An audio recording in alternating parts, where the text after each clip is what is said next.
According to Petr Cech, Kepa is still their man at Chelsea, but I suppose he's inevitably going to say that. If someone came in with a big offer, they would certainly let the Spaniard go. How much of an issue is this? Doesn't matter who they've got playing in front of him. The fact that you've got either Kepa or Willy Caballero, two goalkeepers that you wouldn't necessarily think are of the standard that Chelsea would want. Yeah, that graphic should say nobody has given up on Kepa yet, apart from Frank Lampard and Jody Morris, who, by the way, picked the team. You know, at the end of the day, though, you know, they might not be able to shuffle the goalkeeper situation around, and one of those two is going to have to start the season. We know Caballero effectively is a number 2 goalkeeper, but you know, it wouldn't be beyond the realms of possibilities that he actually starts the season. I think that's the disdain that Frank Lampard, it seems, holds Kepa in. However, getting an experienced defender in front would certainly help the situation, and that's clearly what Thiago Silva is. Short term, this is a no-brainer for Chelsea.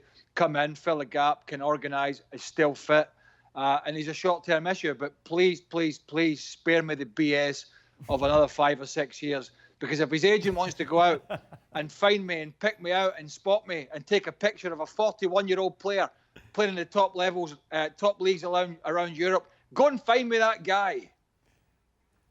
Frank, how concerned would you be going into the start of this new season with Kepa, but in that Chelsea goal? It's a problem. It's a real problem, and he was very inconsistent last season, and I think he has to go. The fans, the coach have lost confidence about his performances, and maybe the centre halves also felt the pressure. When you centre half, when you're fullback, you need to have a comfortable presence behind you, where you know that if you're in danger, the guy's going to be behind you, saving you, which wasn't the case last season. So yeah, I think he has to go, but they have to find another one. It was very important for Paris Saint-Germain, for example, when Thiago Silva was playing, that Areola or some others, they couldn't fit with the club level. And since Navas came to Paris Saint-Germain, we saw better defenders.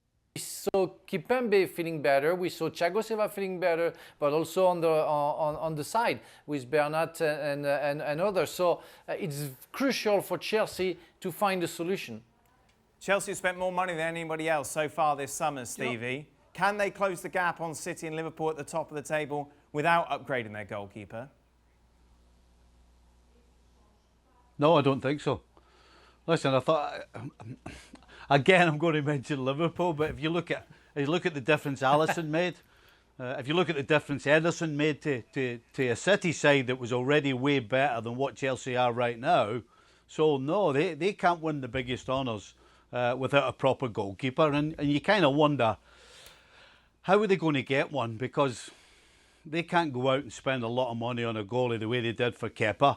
And you have to think that this is down to Kepa. He must have a horrible attitude, because there's no question, as far as ability as a goalkeeper, he's way ahead of Caballero. So this guy must have a rotten personality. Clearly Frank isn't putting up with it, and that's why Caballero's playing. So unfortunately for Chelsea, you ain't challenging at the very highest level if you don't have a good goalkeeper.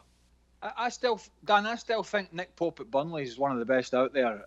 You know, and I don't know what the scenario is with Burnley in terms of, you know, the fee that he would they would want for him. Of course, they don't want to sell him, but I do think come the Euros 2021 or Euro 2020, whatever you call it, it'll be next year.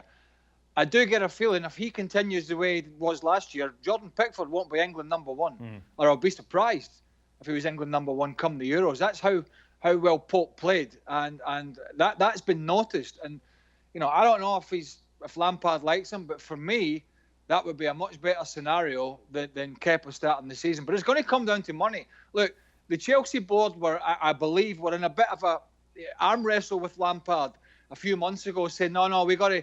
And this is going back to what Petr Cech's been trying to say, but I think it's gone too far with the manager. But at the time, Lampard, I think, was adamant, I need him out. And I think the arm wrestle was because 1, wages and 2, transfer fee.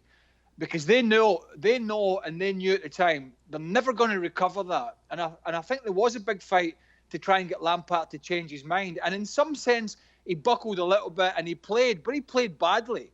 And so I think Lampard just absolutely made his mind up and said, no, listen, I need to absolutely convince the board that we can't get to where we want to go with this guy as the number one. The problem is somebody has to pay the big bucks for him. So there's a real game of cat and mouse here between not only Lampard and his owners, but his owners and other clubs. Well, thank you very much for watching ESPN on YouTube. For more sports highlights and analysis, be sure to download the ESPN app. And for live streaming, premium content, and let's not forget as well, ESPN FC 7 days a week. Subscribe to ESPN Plus.